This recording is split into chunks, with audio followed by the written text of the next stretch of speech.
गुरुर्ब्रह्मा गुरुर्विष्णुः गुरुर्देवो महेश्वरः।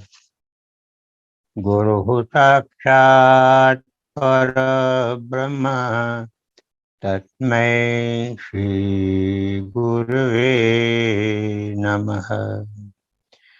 गुरुरेव जगत्सर्वम् ब्रह्मा विष्णु शिवात्मकम्। गुरोः परतरं नास्ति तस्मात् सम्पूजयेत् गुरुम्।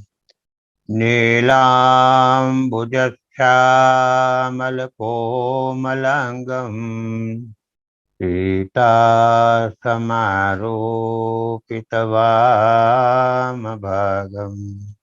पाणौ महासायकचारुचापम् नमामि रामं रघुवंशनाथम्।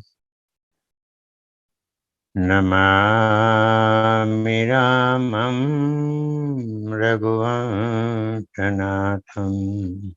श्रीराम राम रघुपुंगवराजवर्य श्रीराम राम भरताग्रज राघवेन्द्र। श्रीरामचंद्र भगवान की जय। कुमुद बहन 15/11/66 को भगवान से प्रश्न करती है। कहती है, भगवान आपके पास कितने लोग आते हैं? सब अपनी अपनी बात में आपसे सुझाव व मार्गदर्शन प्राप्त करके सफल होते हैं। और बात कितने प्रकार की भिन्न भिन्न होती है। व्यापार की और अलग अलग व्यापार कितने प्रकार के हैं, वैसे कितने उद्योग, मशीनरी के बारे में, इनकम टैक्स, कानूनी, वस्त्र, आभूषण, रसोई, बांधकाम, यंत्र, मोटरसाइकिल, लग्न व्यवहार, औषध, ज्योतिष, भूगोल, भंडारे, तीर्थ स्थानों व गांव व रास्ते के बारे में, महात्माएं व आश्रमों के बारे में, रसायन, रंग रसायन, राजनीति, विश्व की नीति, अर्थनीति, टंटा झगड़ा, शास्त्र ग्रंथ और भविष्य के बारे में भी आपसे उत्तर प्राप्त होते हैं। संगीत, नृत्य, सिलाई, किसानी, इतिहास, गाय घोड़े आदि पशु के बारे में, कविता पुस्तक बारे में भी, अणु परमाणु, हठ योग, ज्ञान भक्ति, कर्मकांड के बारे में भी आप मार्गदर्शन देते हैं। मुझे तो आपके ज्ञान का कोई था नहीं देखने में आ रहा है। इतना सब ज्ञान आपने कितने वर्ष में और किस प्रकार से प्राप्त किया होगा?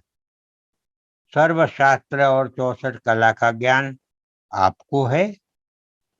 श्री गुरुदेव सुनते ही खूब जोर से हंसे और माँ को हरिभाई को आवाज देकर बुलाए। कहा, सुनो हरिभाई, कुमुद मुझे सर्टिफिकेट दे रही है कि आपको सर्वशास्त्र व 64 कलाओं का ज्ञान है। कुमुद तो मेरी माँ के गुरुजी है ना। गुरुदेव ने कहा, कुमुद मैंने तो सिर्फ एक को ही साध लिया है। मैंने तो सिर्फ एक को ही साध लिया है। एक ही साधे सब सधे। वाघा बापा ने, वाघजी पटेल नाम था उनका, राजकोट के थे। वाघा बापा ने मुझे भंगी का सर्टिफिकेट दिया और त्रिभुवन भाई राजा ने गीता जी में पारंगत होने का सर्टिफिकेट दिया।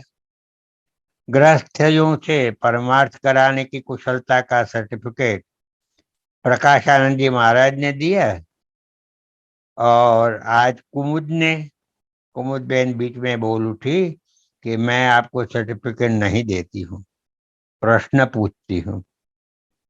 श्री गुरुदेव ने कहा, कुमुद, तेरी बात से मुझे प्रसन्नता हुई है, इसमें कुछ भी अविवेक नहीं है। एक घटना याद आ गई। मोतीलाल नेहरू इलाहाबाद कोर्ट में केस चला रहे थे। एक महात्मा खूब रसपूर्वक केस सुनने को कोर्ट में जाए। लोग महात्मा को देखकर हंसे। केस कानूनी मुद्दा पर खूब चलता रहा। एक मुद्दा पर इतनी उलझन खड़ी हो गई कि कोई सुझाव मिल नहीं रहा था। तब उस महात्मा ने सहज ढंग से बात की कि वह तो इस तरह से हुआ होगा, और सबको वह बात जच गई। परंतु उसी वक्त महात्मा जी ने इलाहाबाद छोड़ दिया। गुरुदेव ने ये तो नहीं बताया कि वो महात्मा जी कौन थे, लेकिन मुझे निश्चित रूप से दृढ़ता से मेरे मन में लगता है कि वो गुरुदेव भगवान ही थे, और किसी विशेष कारण से वो केस के वक्त वो हाजिर रहते थे। श्री गुरुदेव ने कहा, उज्जैन में, जयपुर में और काशी में मैंने रात्रि के समय में चौकीदारों से बराबर सुना है, तस्मात् जागृहि जागृहि। और गुरुदेव 4 श्लोक बता रहे हैं। बहुत अच्छे सुंदर श्लोक भी है। तो श्लोक बोल के उसका जो भाषांतर है, अर्थ, वो भी बताने के प्रति लालसा भी हो गई है। आशायं बध्यते लोकः कर्मणा परिबध्यते, आयुः क्षयं न जानाति, तस्मात् जागृहि जागृहि। लौकिक आशा कामनाओं से मनुष्य बंधता है, और कर्म से तो विशेष बंधन में पड़ जाता है। परंतु आयुष्य का प्रतिक्षण क्षय हो रहा है, इसको जानता नहीं है। अतः आप जागो जागो। दूसरा श्लोक है, जन्म दुखम जरा दुखम जाया दुखम पुनः पुनः, अंत काले महादुखम, तस्मात् जागृहि जागृहि। उसका अर्थ है, जन्म होना दुख रूप है, वृद्धावस्था भी दुख रूप है, स्त्री पुत्र आदि परिवार की जाल दुख रूप है ही, और अंतकाल भी महान दुखी ही है। अतएव आप सब जागो जागो। तीसरा श्लोक गुरुदेव बोल रहे हैं, ज्ञान रत्नापहाराय तस्मात् जागृहि जागृहि, काम क्रोधो लोभ मोहो देहे तिष्ठन्ति तस्कराः, ज्ञान रत्नापहाराय तस्मात् जागृहि जागृहि। कामनाएं, क्रोध, लोभ तथा मोह वगैरह चोर ज्ञान रूपी रत्ना, क्या तो परमात्मा कौन, मैं कौन आदि का ज्ञान चुराने के लिए तुम्हारे देह में छिपे हैं, उनके बाहर निकालने को सब जागो जागो। चौथा श्लोक गुरुदेव बोले, ऐश्वर्यम स्वप्न संकाशम यौवनम कुसुमोपहम, क्षणिकम चलमायुष्यम, तस्मात् जागृहि जागृहि। लौकिक संपत्ति, कीर्ति आदि ऐश्वर्य स्वप्न जैसा है, युवावस्था भी पुष्प जैसी क्षणिक है, आयुष्य भी अब क्षणिक और चंचल है। अतएव परमार्थ साधना को आप सब जागो जागो। मान अपमान सुख दुख इत्यादि मन में ही निवास करते हैं, गुरुदेव भगवान बता रहे हैं। मन में भगवान विराजमान होवे, और तब ऊपर के सब तस्करों को मन से भागना पड़ता है। इसीलिए मन अर्पण करना यही उत्कृष्ट व सरल उपाय है। एक कवि ने कहा है कि भगवान को संपत्ति, लक्ष्मी की जरूरत नहीं, महल मंदिर की जरूर नहीं, कारण कि लक्ष्मी जी के खुद पति है और रत्नाकर जैसा विशाल निवास स्थान है। परंतु भगवान के मन का हरण राधा जी और उनके जैसी अनेक भक्तों ने कर लिया है। अतः भगवान को मन की ही जरूर है। इसीलिए भगवान को अपना अपना मन अर्पण करना। ये जागरोही के जो 4 श्लोक देखे तो जयपुर की सत्य घटना याद आ गई, जो वहां के इतिहास में अंकित है। गुरुदेव भगवान ने तो बताई थी। और जब हम लोग जयपुर ट्रांसफर हुई मेरे पिता की, तो उन्होंने वहाँ म्यूजियम में, सत्यनारायण शर्मा क्यूरेटर थे, 1957 की बात है, और उनसे जाके पूछा कि क्या यहाँ ऐसी घटना इतिहास में है। तो उन्होंने वो सब बातें निकाल के उनको बताई। जयपुर में एक महाराजा थे, नाम मैं विस्मृत कर गया हूँ। वो निरंतर जप करते रहते थे, उनके हाथ में माला फिरती रहती थी। राजा के आगे उनके गुण वगैरह गाते हुए एक छड़ीदार चलता है और आगे छड़ी पुकारता है। गो ब्राह्मण प्रतिपाल, ऐसे ऐसे उनके वंश की भी जो बिरदावलियां होती वो बोलते हैं। तो राजा की आज्ञा थी कि उनके आगे आगे छड़ी पुकारी जाए। राम बजो बड़ी देर भई।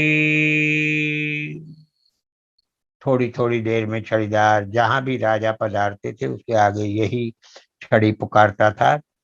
राजा रनिवास में जाए, दरबार में आवे, और जब राज्य में शहर में सवारी निकले तो उसके आगे आगे छड़ीदार यही छड़ी पुकारता रहे कि राम भजो बड़ी देर भई। बस ये घटना है जयपुर के इतिहास की जो गुरुदेव ने बताया, और वहाँ इतिहास में ये सब बराबर लिखा गया है। 16/11/66 चतुर्थी गुरुदेव का जन्मदिन मनाया गया, और एक भाई ने अपने लड़के की तरफ इंगित करके बताया कि इसकी शादी होने वाली है। श्री गुरुदेव ने कहा, अरे सबकी तो शादी हो गई, अब एक की नहीं होवे तो क्या है? शादी से कहाँ का स्वर्ग मिलता है? शादी है क्या? आबादी और बर्बादी। श्री गुरुदेव को खूब खांसी उठ रही थी, तब कहा, राम तेरी कुदरत, अजब तेरा खेल, छछुंदर के सिर में चमेली का तेल। शरीर तो छछुंदर जैसा गंदा है, मगर प्राण तो चमेली के तेल जैसे अच्छे हैं। हंसी में कहा, अरे बाबा, पूजन करने से तो चरण कमल पूरे दिन ही गीले पड़े रहते हैं। आशय था कि थोड़े थोड़े पानी से पूजा करो, ठंड लगती है। फिर कहा, एक गुरुजी थे, उनके एक चेला थे, और गुरुजी के बहुत से ठाकुर ठाकुर जी थे। चेला उनकी रोज पूजा करते थे, स्नान कराना, चंदन लगाना, ये सब चेला ही करते थे। एक दिन स्नान कराने में शालिग्राम की मूर्ति कहीं खो गई। अब चेले ने सोचा कि गुरुजी नाराज होंगे। इतने में कहीं से जामुन बेचने वाला आ गया। सो चेला ने एक बड़ी सी जामुन ले ली और सिंहासन पर रख दी। थोड़े ही दिन में जामुन गल गए। गुरुजी ने देखा तो पूछा, ये क्या? तो चेला बोला, पुनः पुनः चंदन, पुनः पुनः पानी, शालिग्राम गल गए तो हम कहाँ जानी। रोज चंदन रोज पानी लगने से गल जाए तो मैं क्या करूं? सब श्रोताओं में एक हास्य की लहर फैल गई। 19/11/66 को कुमुदबेन कहती है, मैं पुष्कर से बंबई गई। उज्जैन से 20/11 66 के पत्र में श्री गुरुदेव ने लिखा कि मैं इस योग्य नहीं हूं कि तुम्हें हाथ से पत्र लिखूं, तो गोवर्धन से लिखा रहा हूं। तूने लिखा वह सब ठीक है, मैं आज ही यहाँ आया हूँ। शरीर अस्वस्थ है तो प्रोग्राम नहीं कर सकता। तुम जो देख कर गई थी उससे भी ज्यादा नरम है, परंतु मैं यहाँ से एकांत में रहना चाहता हूँ। जो अपना पूर्व निश्चित प्रोग्राम है एकांत में 10-15 साल रहने का, अगर वह नहीं बना तो मेरे शरीर का कोई निश्चित नहीं। और आशीर्वाद दिए और हस्ताक्षर किए हैं गुरुदेव ने। एक बहन ने, चंदन बहन ने, जो जो गुरुदेव बोलते थे प्रवचन में, तो उसमें कुछ कुछ वाक्य जो महत्व के उसे लगते थे वो लिख लेती थी। तो साधु बनना आसान है, परंतु साधु होना कठिन मुश्किल है, गुरुदेव बोल रहे हैं। दूसरा, हमारे अस्तित्व के बारे में कोई संदेह नहीं है। उसी तरह उपास्य देव की प्रतीति सतत होनी चाहिए। भगवान में एवं सतत युक्ता नाम होवे तो चिंता जैसा कुछ रहना ही नहीं चाहिए, कुछ विचार ही नहीं आना चाहिए। जब तक हर्ष शोक, राग द्वेष, सुख दुख, हानि लाभ, इनका यथार्थ स्वरूप का पूर्ण ज्ञान न होवे तब तक प्रत्येक दशा में मुदित रहना असंभव है, और तब तक जगभोगों की चकाचौंध में भूल भटक नहीं जावे, ये होना भी असंभव है। चौथा, उत्कृष्ट साधन बिना वैराग्य होता ही नहीं।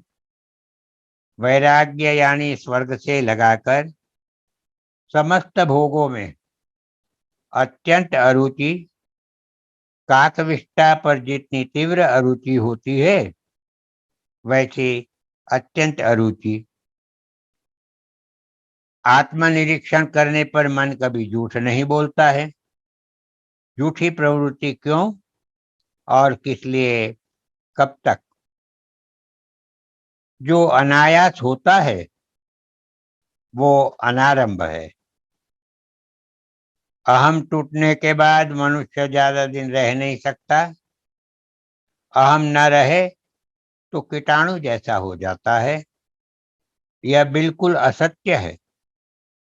जीवन मुक्त दशा पर कात्यायन, बादरायण और ओडलोमी जैसे महर्षियों ने बहुत लिखा है।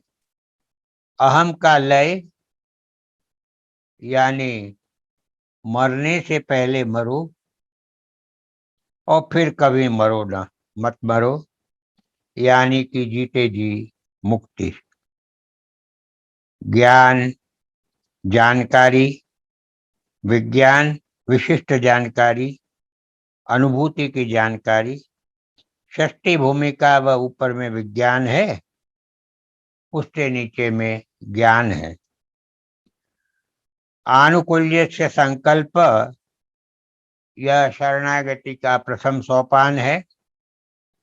दैवी संपत्ति प्राप्त है तो ही मुदित रहे प्रत्येक दशा में, तोष सुधारस पावे, ख्याल मस्ती भगवत कृपा से होती है।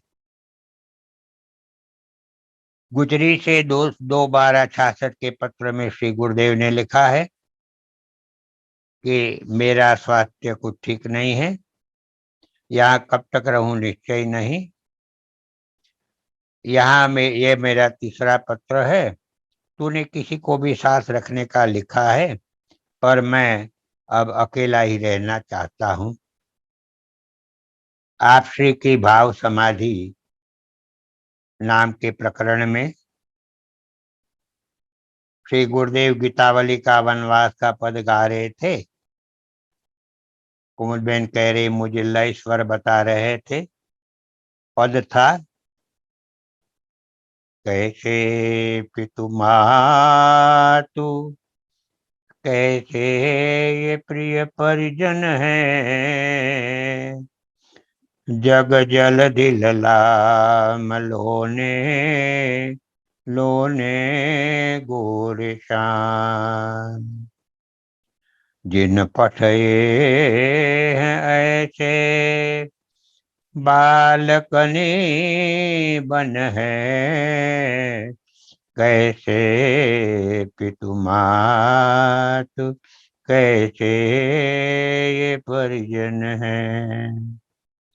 श्री गुरुदेव ने बार बार पलटा पलटा कर गाया तो सही, लेकिन आगे की पंक्ति बोल नहीं पाए। आंखों से अश्रुओं की धारा बह चली। भगवान को वन में जाते देखते रहे और रोते रहे। बहुत देर ऐसी भाव समाधि में विराजे। जब भाव समाधि से बाहर आए तब कहा, कुमुद, भगवान तो पर्णकुटी में वनवास के दिन पसार कर रहे हैं। आज भगवान को कंदमूल और फलों का नैवेद्य भोजन पवाएंगे। स्नान करके वही तैयार करो। चलो मैं भी स्नान करके तैयार करने में सहयोग देता हूँ। फिर 10-12 विविध सामग्री कंदमूल के फलाहार की तैयार की। पूज्य श्री किवाड़ बंद करके भगवान श्री राम जी को पवाने को विराजे। पर्याप्त समय के पश्चात जब आप श्री बाहर पधारे तब अत्यंत प्रसन्न थे, भाव विभोर थे। उस पद के अंतरा फिर श्री गुरुदेव कभी नहीं गाकर बता सके। मैंने राग के स्वरूप के ख्याल के अनुसार अंतरा लयबद्ध किया। पूज्य श्री ने वो सुना और बहुत अच्छा यह भी कहा। फिर भी आप श्री से अंतरा का राग नहीं जानने को मिला, यह दर्द मन में है। श्री गुरुदेव के भाव कितने तादात्म्य है, यह प्रत्यक्ष अनुभूति हुई। मीरज में गुरुदेव ने कुछ दोहे बोले।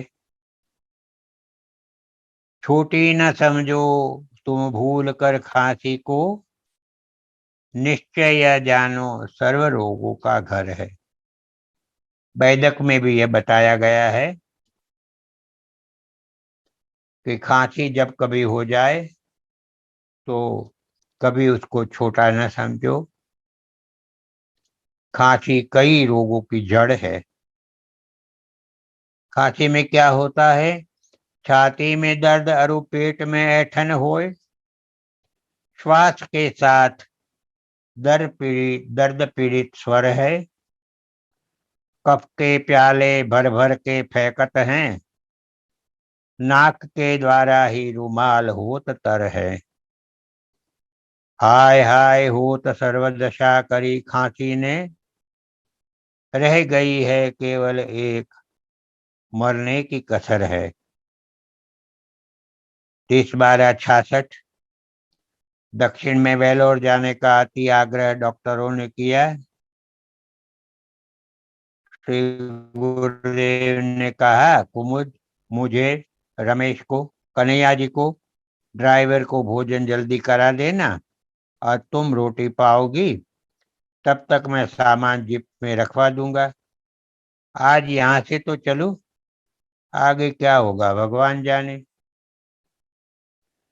क्वार्टर का, नौकर का, डॉक्टर का, सबके बिल चुकाकर जब जीप में बैठने को मैं जा रही थी, उसी वक्त तार आया अफ्रीका से ज्योति बहन का कि मैं कमलेश के साथ में श्री गुरुदेव के दर्शन को मीरज आ रही हूँ 4 तारीख को। यहाँ ये बताना आवश्यक है कि ज्योति बहन कुमुद बहन की छोटी बहन थी और उनकी शादी अफ्रीका में हुई थी। श्री गुरुदेव ने कहा, मेरा अति प्रिय कमलेश आ रहा है और ज्योति आ रही है। लड़की कहाँ तक मारी मारी परेशान होती जाएगी। चलो हम ही पुणे पहुंच जाए और जयराम भाई के यहीं मिलेंगे। अफ्रीका से इतनी दूर वे आते हैं तो थोड़ा हम भी सामने पहुंच जावे। रास्ते में रात्रि रुके और 1-1 67 को पुणे जयराम भाई के घर पहुंचे। पुरुषोत्तम योग श्री गीता जी का 15वां अध्याय है। उसके विषय पे जो गुरुदेव भगवान ने कहा वो कुमुद बेन ने सारा नोट किया है। श्री गुरुदेव ने कहा मानव जीवन की जड़ यानी कि मूल है जीवात्मा और डाल पात शाखा पल्लव आदि है उसके जीवन भर के कर्म क्रिया व्यवहारों का जमाव।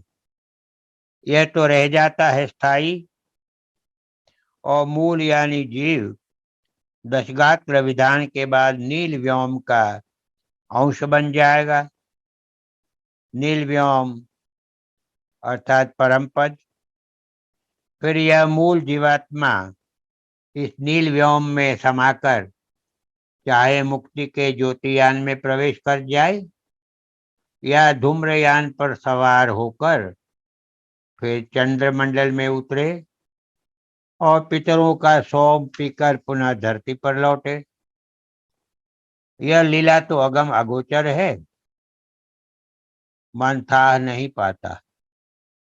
जीव बार बार विकल हो लौट आता है पर वह इतना तो अवश्य देख रहा है कि कोई कदम कदम निर्जन एकांत पथ पर ऊपर चढ़ाए जा रहा है और नील भुवन अपने हृदय की सारी महिमा सारे पुण्य सारे हिरण्य को दहका कर उस एकांत पथिक के पुनः प्रवेश की तैयारी में लगा हुआ है।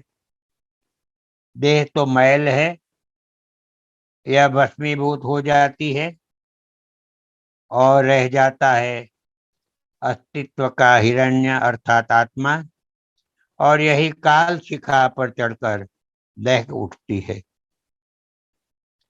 श्री गीता जी के 15वें अध्याय का नाम पुरुषोत्तम योग है।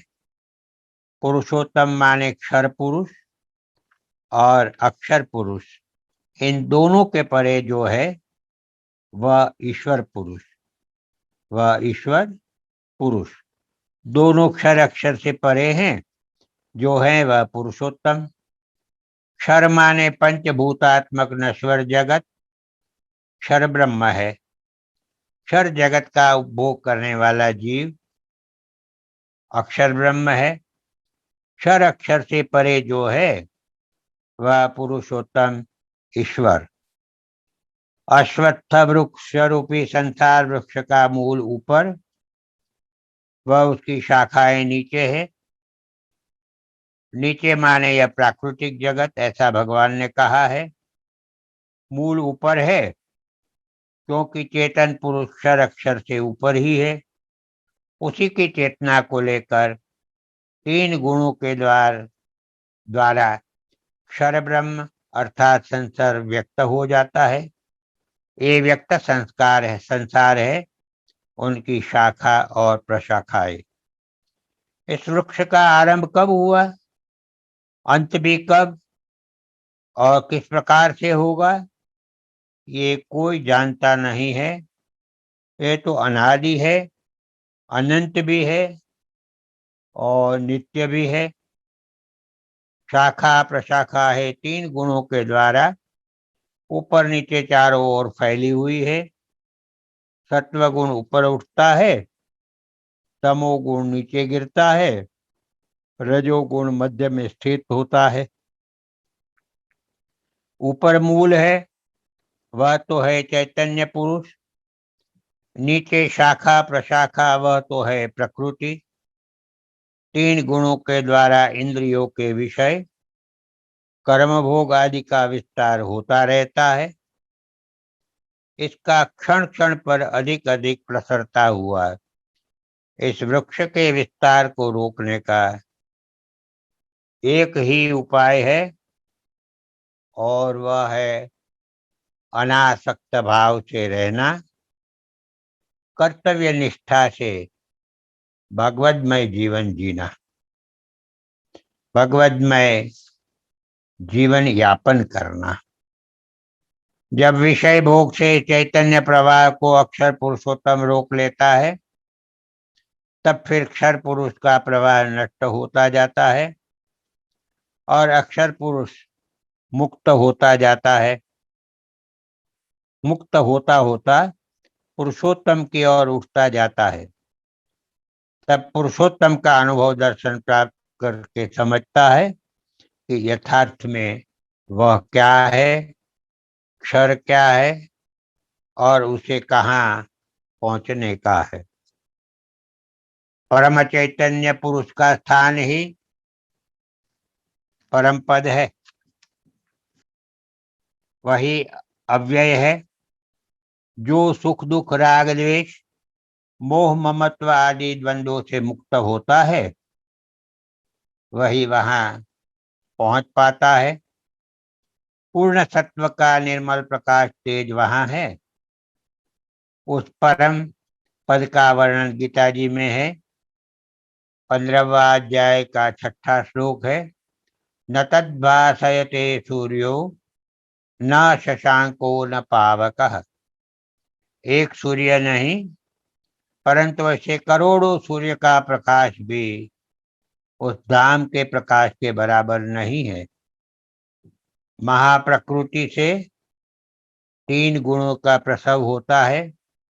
उनमें से 5 इंद्रिया और मन उत्पन्न होता है और उसी को लेकर शरीर व्यक्त होता है।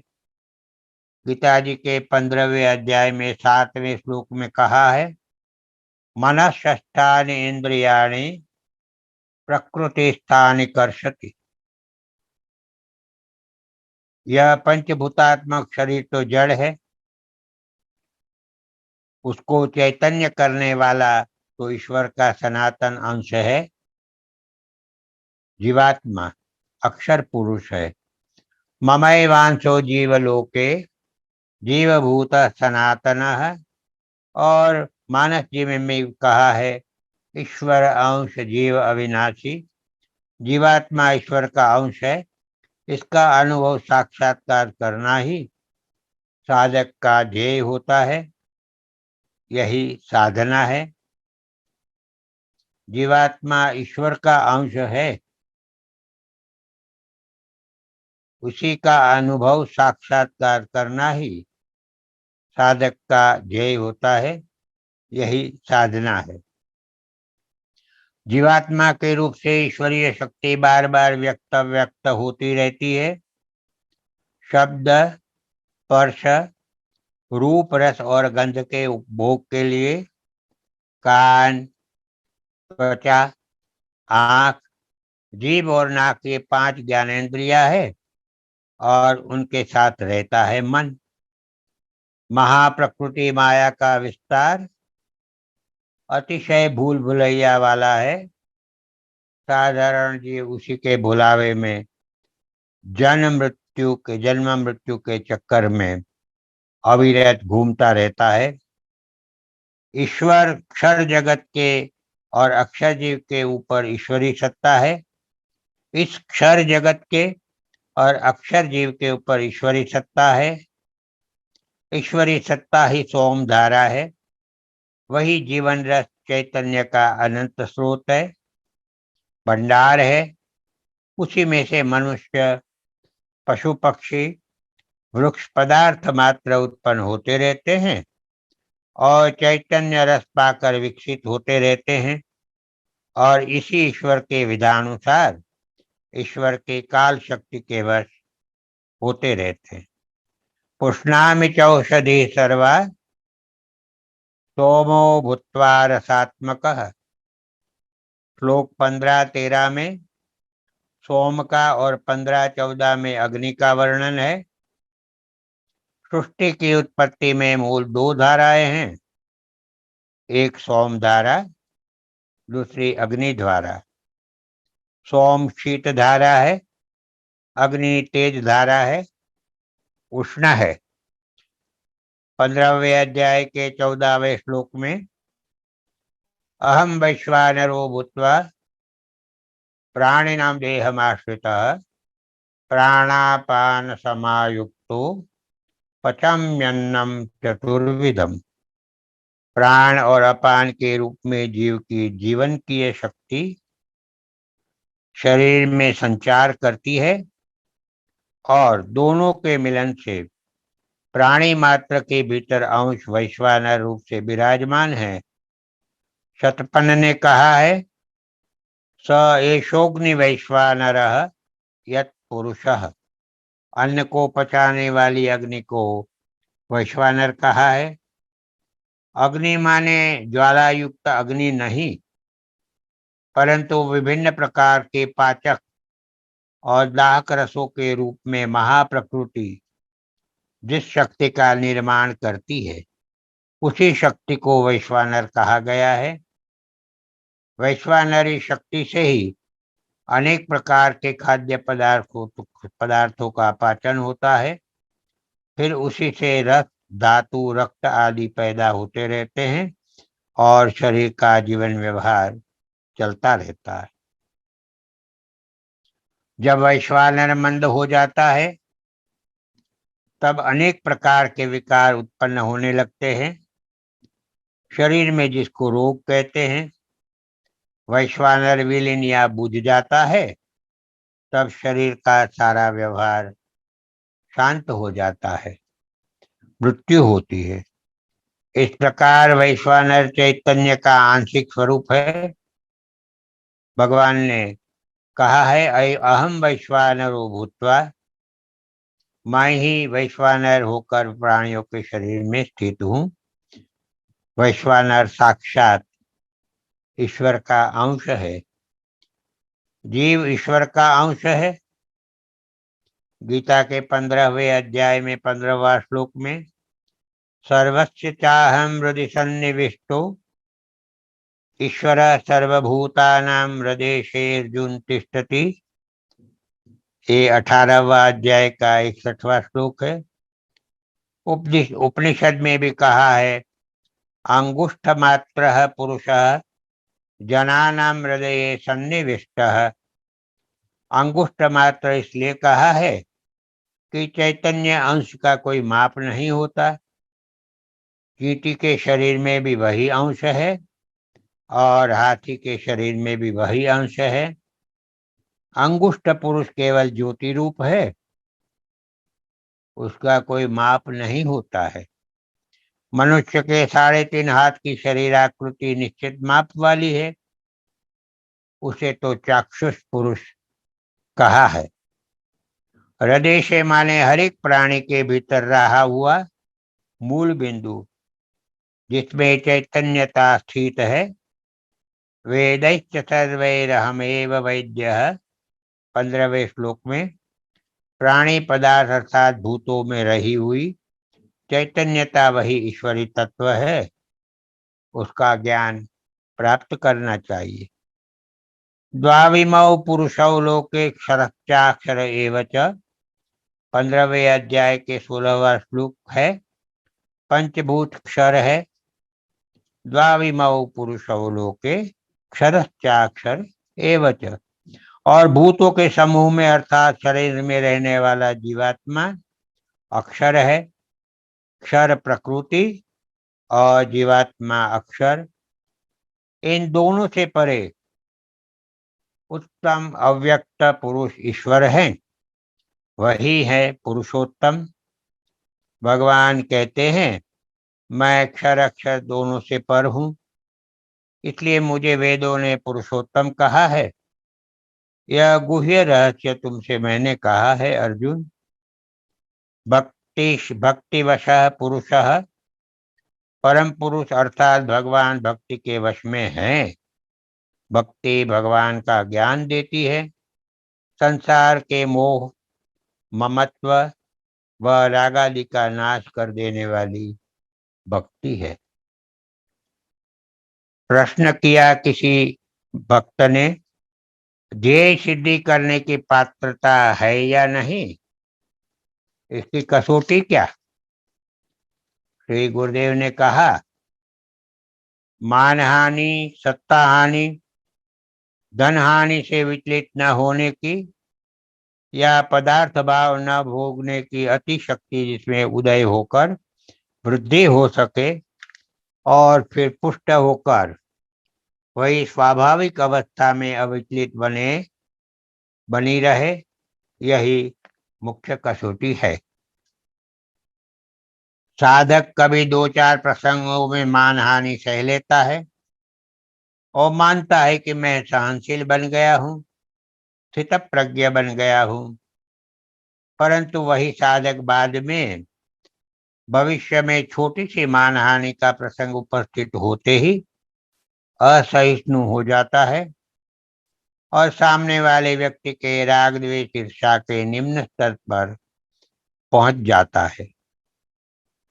इसी समय सद्गुरु साधक के हाथ नहीं पकड़ते, उसी समय सद्गुरु साधक के हाथ नहीं पकड़ते, अर्थात सच्चे तौर से और सच्चे अर्थ में जानबूझकर अन्याय करते हैं। साधक को सद्गुरु कहते हैं कि तुम्हारी ही भूल है, तुम्हारी ही गलती है, तुम जानते हो कि रागादिक का वातावरण है, फिर भी तुमने ऐसा व्यवहार, ऐसा प्रतिभाव क्यों किया, और तुम में और उसमें फिर क्या फर्क रहा। साधक बुद्धिमान तो वही जो हर एक प्रसंग व बात में हित कर क्या है यह समझ जाए और तदनुसार बर्ताव करे। यह नहीं देखना चाहिए कि किसने बात कही है और किसने क्या क्या किया है। जो जिसने कहा या किया हो वो कुछ निस्बत नहीं, निस्बत तो है उस वचन में रहे हुए गुण से। हितकारी बात है तो अपनानी है, यही देखना और सोचना। उन्नति की प्यास और जीवन कर्म विपरीत, यही विडंबना है। बाह्य भौतिकता में सत्य नहीं है, सत्यता नहीं है, नित्यता नहीं है, इसीलिए उसकी आसक्ति, कामना सदैव क्लेशदायी है। ये ही संस्पर्शजा भोगा दुख योनय एवते, 5वें अध्याय के 22 का श्लोक है।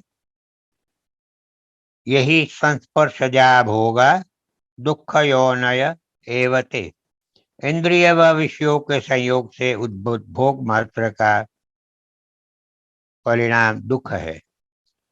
साधारण मनुष्य के मन इंद्रियों के गुलाम होते हैं, उन्हीं के वश रहते हैं, उन्हीं को जीवन समझते हैं, जानते हैं।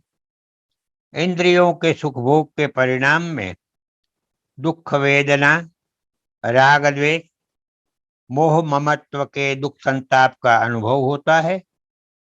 उस अनुभव को लेकर ऐसे भोग प्रधान भौतिक स्थूल जीवन से विमुक्त होकर आत्मिक उत्थान को नित्य श्रेष्ठ समझा है और इस जगत को, जीवन को अनित्य समझा है।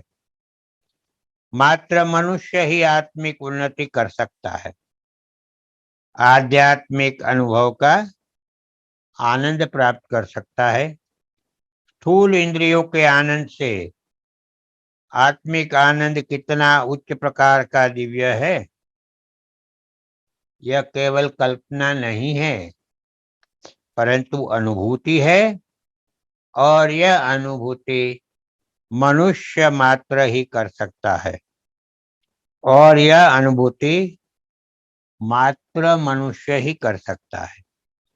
जिसको आत्मिक आनंद की अनुभूति करना है वह स्थूल इंद्रियों के स्थूल भोग से उपराम हो जाता है।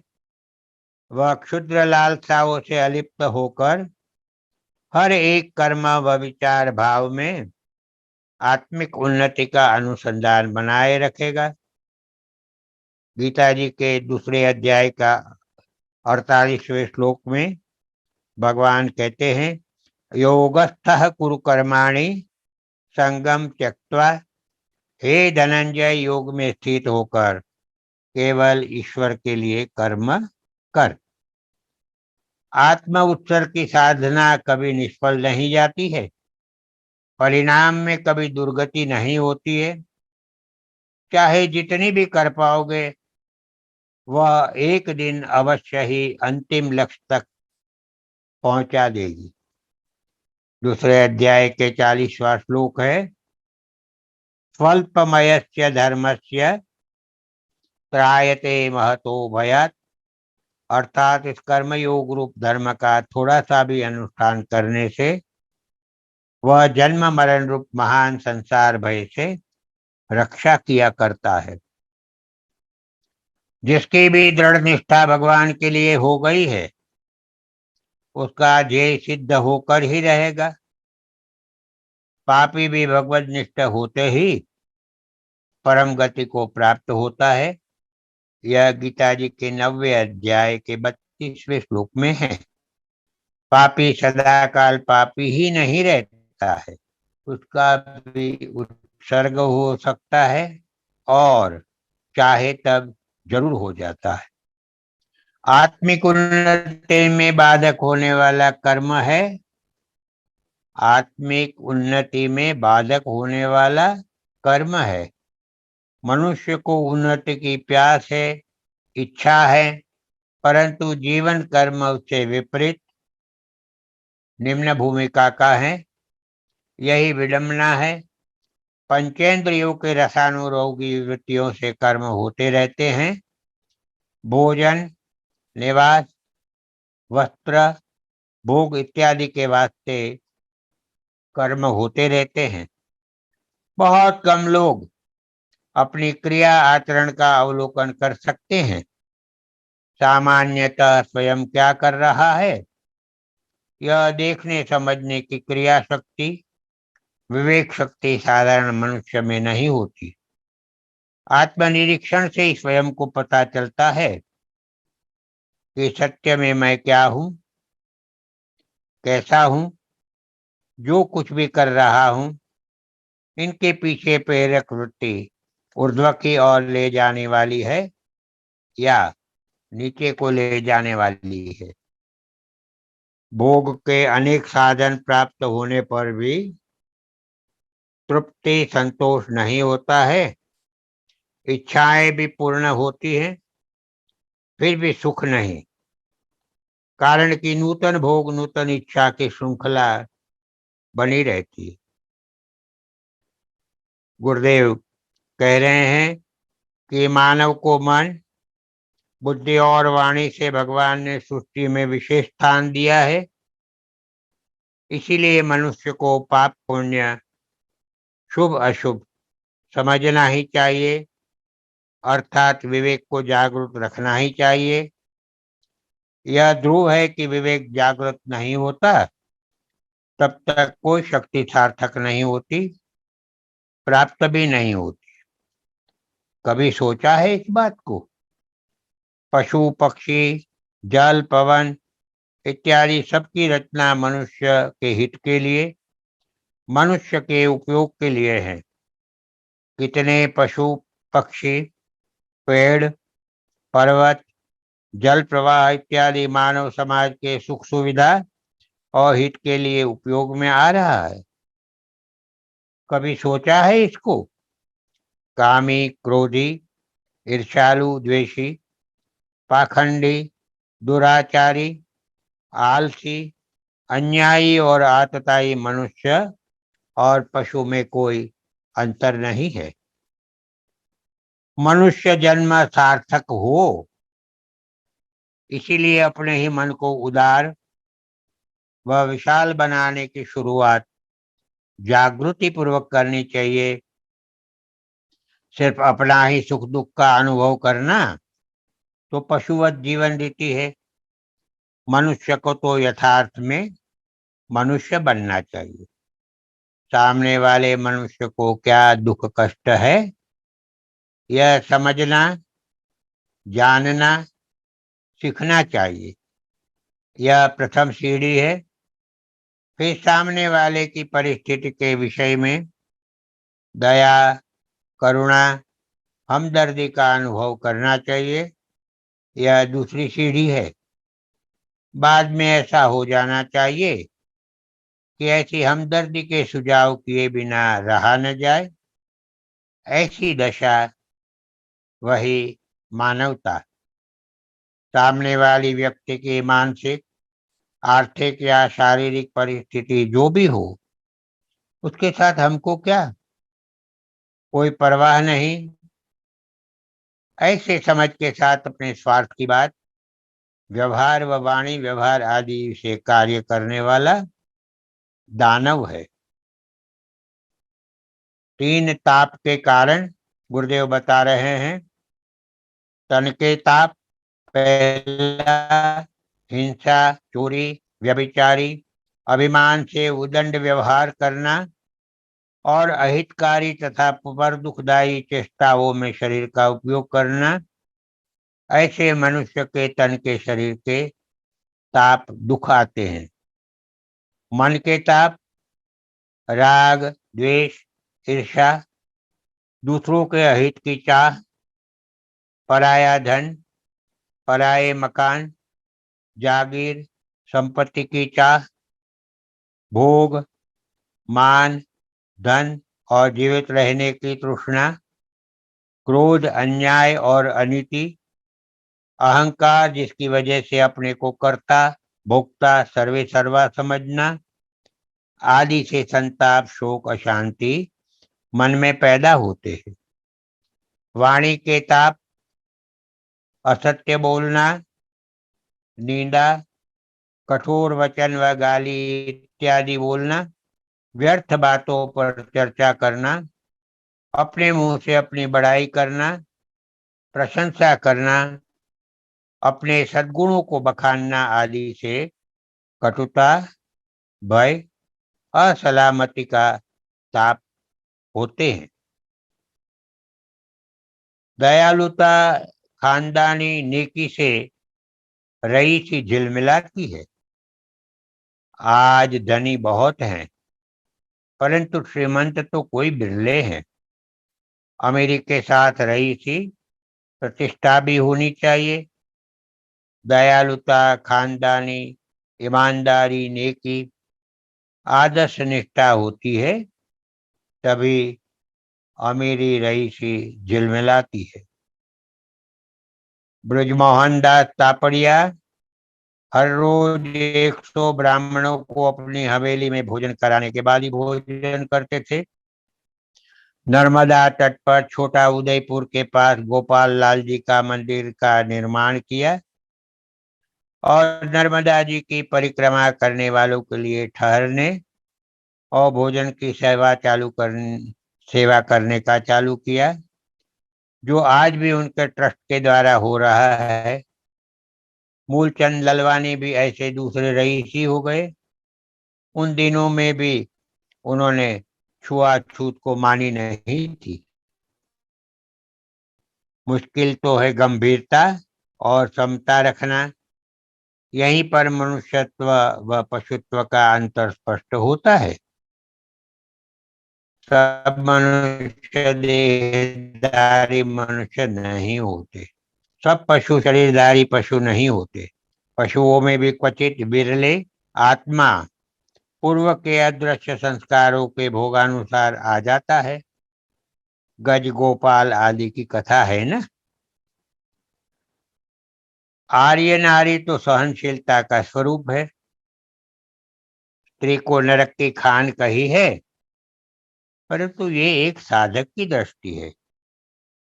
आर्य नारी तो त्याग, सहनशीलता, उदारता और महान पातिव्रत्य का स्वरूप है। वह तो सर्वप्रथम पूजनीय वंदनीय है। बाद में देव, पिता, गुरु, आचार्य को वंदन है। मातृदेवो भव प्रथम है, पश्चात है पितृदेवो भव और उसके पश्चात आचार्य देवो। एक बार श्री गुरुदेव ने कहा था कि नारी को पीटना तो महापातक है। जो पुरुष पत्नी को पीटता है वह पशु व पापी है। नारी साक्षात महालक्ष्मी का अंश होती है, इसीलिए उस पुरुष के यहाँ लक्ष्मी देवी की कृपा नहीं होती। सुख प्राप्ति व दुख निवृत्ति के लिए क्या करना चाहिए? इसी प्रश्न के उत्तर में ही विविध धर्म संप्रदाय, तत्व चिंतन, प्रार्थना आदि का अस्तित्व प्राचीन काल से यद्यपि पर्यंत है, और जब तक मनुष्य का अस्तित्व है तब तक इनका भी अस्तित्व रहेगा। द्वंद्वमय सृष्टि में अकेला सुख अथवा अकेला दुख, अर्थात केवल सुख ही सुख या दुख ही दुख तो कदापि संभवित नहीं है। अनुकूल और प्रतिकूल हमेशा साथ साथ ही रहते हैं, जैसे कि प्रकाश व अंधकार का युग्म जोड़ा है। अब तो सब जानते हैं कि अनुकूल से सुखानुभूति और प्रतिकूल से दुखानुभूति है। जब तक अनुकूल लगता है तब तक मनुष्य को सुख रहता है, वो ही जब प्रतिकूल हो जाता है तो वो ही दुखदाई हो जाता है। अब होता क्या है कि अनुकूल लगता है तब मनुष्य उसमें निमग्न हो जाता है, फिर भी भीतर से डरता है कि सुख का कहीं अचानक नाश न हो जाए, अर्थात मैं दुखी न हूं। अब सुख के समय भी इस डर को लेकर वह दुख को भूलता नहीं है। तात्पर्य कि सुख में भी दुख रहता है, फिर दूसरी तरफ दुख तो दुख है ही। तो होता क्या है कि दुख और सुख का भय बना रहता ही है। अब प्रश्न स्वभाव होता है कि तो दुख से छूटना कैसे? बुद्ध भगवान ने समझाया है कि इस सृष्टि का स्वरूप अनादि काल से ऐसा ही है। इसमें जन्म, मृत्यु, वृद्धावस्था अर्थात जरा, व्याधि और संयोग वियोग, ये 5 घटनाएं तो सदैव होती आई है और होती रहेगी।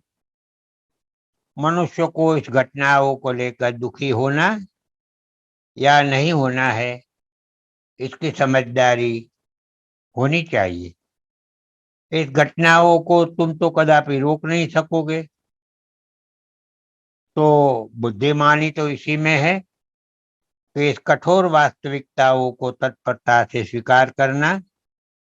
इन 5 घटनाओं को अनिवार्य रूप से समझना पड़ेगा और सहन करना पड़ेगा। इसके अतिरिक्त और जितने भी दुख है उसके जन्मदाता तुम स्वयं हो। तृष्णा को लेकर दुखी होते हो, कितनी तृष्णाएं तुम पैदा करते हो, पालते हो और पोषते हो। इस बात तो तुम्हारे सिवा और कोई जान नहीं सकता। तृष्णा ही मनुष्य को अनीतिपूर्ण व्यवहार, अन्यायपूर्ण आचरण अर्थात पाप कर्म कराती है। पाप कर्म करने वाला दुखी होता ही है। तो भगवान बुद्ध ने समझाया है कि तृष्णा का उद्भव होने पर यदि तुम उसको कमजोर कर दोगे तो तृष्णा के वश तुम नहीं, अपितु तृष्णा तुम्हारे वश हो जाए, अर्थात मन के वश न होकर मन को वश में रखना। तृष्णा का जोर कमजोर पड़कर नष्ट हो जाएगी। इसके लिए भगवान बुद्ध ने अष्टांग मार्ग अर्थात 8 बातें समझाई है। अब जो अष्टांग मार्ग भगवान बुद्ध ने समझाया है काफी विस्तार से भी है और विचारणीय भी है और आचरणीय तो है ही। और समय का बंधन, समय की सीमा कह रही है अब बस करो, विश्राम लो, विश्राम दो और अब आगे के अष्टांग मार्ग भगवान बुद्ध का हम कल के सत्र में करेंगे।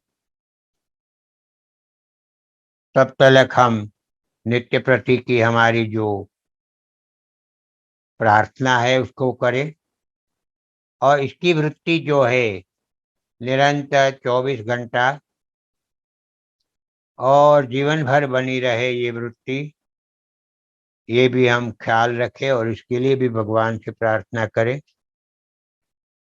हम सच्चे हृदय से, भगवान बहुत दयालु है, हमारी सारी बातें सुनते हैं। अगर निर्मल मन से ये किया जाए तो जरूर भगवान द्रवते हैं, यानी कि कृपा करते हैं, और उनकी कृपा हो तब कुछ असाध्य नहीं रहता। आइए निर्मल मन से भगवान से प्रार्थना करें। सर्वे भवन्तु सुखिनः, सर्वे सन्तु निरामया, सर्वे भद्राणि पश्यन्तु, मा कश्चित् दुःखमाप्नुयात्। ओम शांति शांति शांति। श्री सद्गुरुदेव भगवान की जय। श्री रामचंद्र भगवान की। सभी भक्तों को, श्रोताओं को प्रणाम करता हूँ। सबको जय जय सीताराम, जय जय सीताराम।